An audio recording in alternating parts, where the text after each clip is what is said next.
कोल्हापूर शहरातील राजारामपुरी परिसरात गेल्या 3 महिन्यांपासून पाण्याची टंचाई निर्माण झाली होती।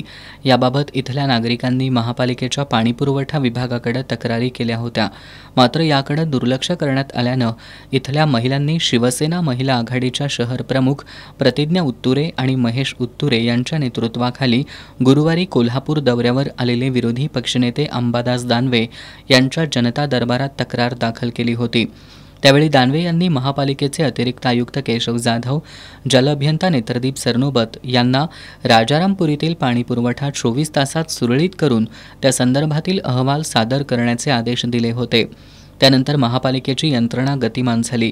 कर्मचाऱ्यांनी या परिसरातील व्हॉल्व्हसह इतर दुरुस्त्या आणि पाईपलाईनची कामं तातडीनं पूर्ण करून या परिसरातील पाणीपुरवठा सुरळीत करून दिला।